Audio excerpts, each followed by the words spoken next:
নুডলসের মধ্যে আমার কাছে মনে হয় এই নুডলসটা সবচাইতে বেশি অবহেলিত অনেকের কাছে। আমার কাছেও ছিল, বাট রিসেন্টলি আমি এর একটা রেসিপি আবিষ্কার করেছি, কারণ আমার ফুড নিয়ে এক্সপেরিমেন্ট করতে খুবই ভালো লাগে। তো ভাবলাম তোমাদের সাথে এটা শেয়ার করি। আর এটা খেলে এইভাবে নুডলস রান্না করে যদি তোমরা খাও, অন্য নুডলস খাও, একদমই ভুলে যাবে। তো চলো আজকে তোমাদের সাথে আমার এই স্পেশাল সিক্রেট রেসিপিটা শেয়ার করব আমি। তো আমি এখানে নিয়েছি ২টা এই যে স্টিক নুডলস, লম্বা নুডলস যেটাকে বলে। এখানে নিয়েছি আমি ৩টা ডিম। নুডলস থেকে মশলাগুলো বের করে নিলাম। ছোট একটা বলে মশলাগুলো ঢেলে নিচ্ছি। এরপর আমি দিয়ে দিব এখানে একটি ম্যাগি মশলা। তো ম্যাগি মশলাটাও আমি ছিঁড়ে এখানে অ্যাড করে দিলাম। এরপর এখানে দিচ্ছি হচ্ছে এটা গরম মশলা আমাদের বাসায় বানানো। এখানে স্টার অ্যানিস, জয়ফল, জয়ত্রী, বড় এলাচ, ছোট এলাচ যা যা আছে সব কিছু আছে, মরিচ টরিচ সব। এক্সট্রা আমি মরিচের গুঁড়া দিলাম, যে যতটুকু স্পাইসি খেতে পারো ওই অনুযায়ীতে দিবে। আমি একটু স্পাইসি করেই বানাবো। তারপরে এখানে ১ চামচ ভিনেগার ও ৩ চামচ সয়া সস দিয়ে দিলাম। এরপর আমি দিয়ে দিব এখানে ১ টুকরো লেবুর রস। এরপরে দিয়ে দিব ১ চা চামচ চিনি। ১ চা চামচের পরিমাণ মতো নিয়ে নিলাম চিনি। এরপরে দিয়ে দিচ্ছি ৩ টেবিল চামচের মতো টমেটো সস। এরপর দিচ্ছি জিরা, ধনিয়া, মৌরি, রাঁধুনি গুঁড়া। তারপরে দিয়ে দিচ্ছি লবণ স্বাদ মতো। আর এখানে দিচ্ছি আমি গুঁড়ো দুধ। এটা অপশনাল, বাট এইটা দিলে খুবই মিল্ক একটা ফ্লেভার। তো পানিটা হচ্ছে বলক চলে আসছে।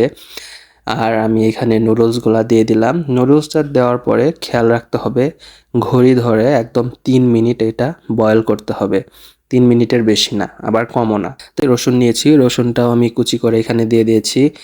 তারপরে যে ৩ মিনিট আমার নুডলস সেদ্ধ করা হয়ে গেছে। ২-৩টা মরিচ কুচি করেও দিয়ে দিয়েছি। এখন আমি এই যে লম্বা লম্বা যে কোরিয়ান্ডার আছে, ধনেপাতা, এগুলো আমি দিয়ে দিব। এটার ফ্লেভারটা অনেক সুন্দর। তো এই পাতাটা দিলে বেশি টেস্ট হয়। সিদ্ধ করা নুডলসের যে পানি, ওইখান থেকে একটু পানি দিয়ে দিলাম।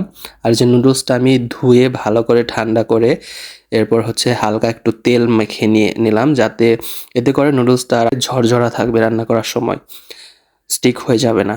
তো এই যে সসটা আমি মিক্স করে নিলাম, এইটাই হচ্ছে আমাদের সস যেটা দিয়ে রান্না করব। তো তেল দিয়ে নিলাম কড়াইতে।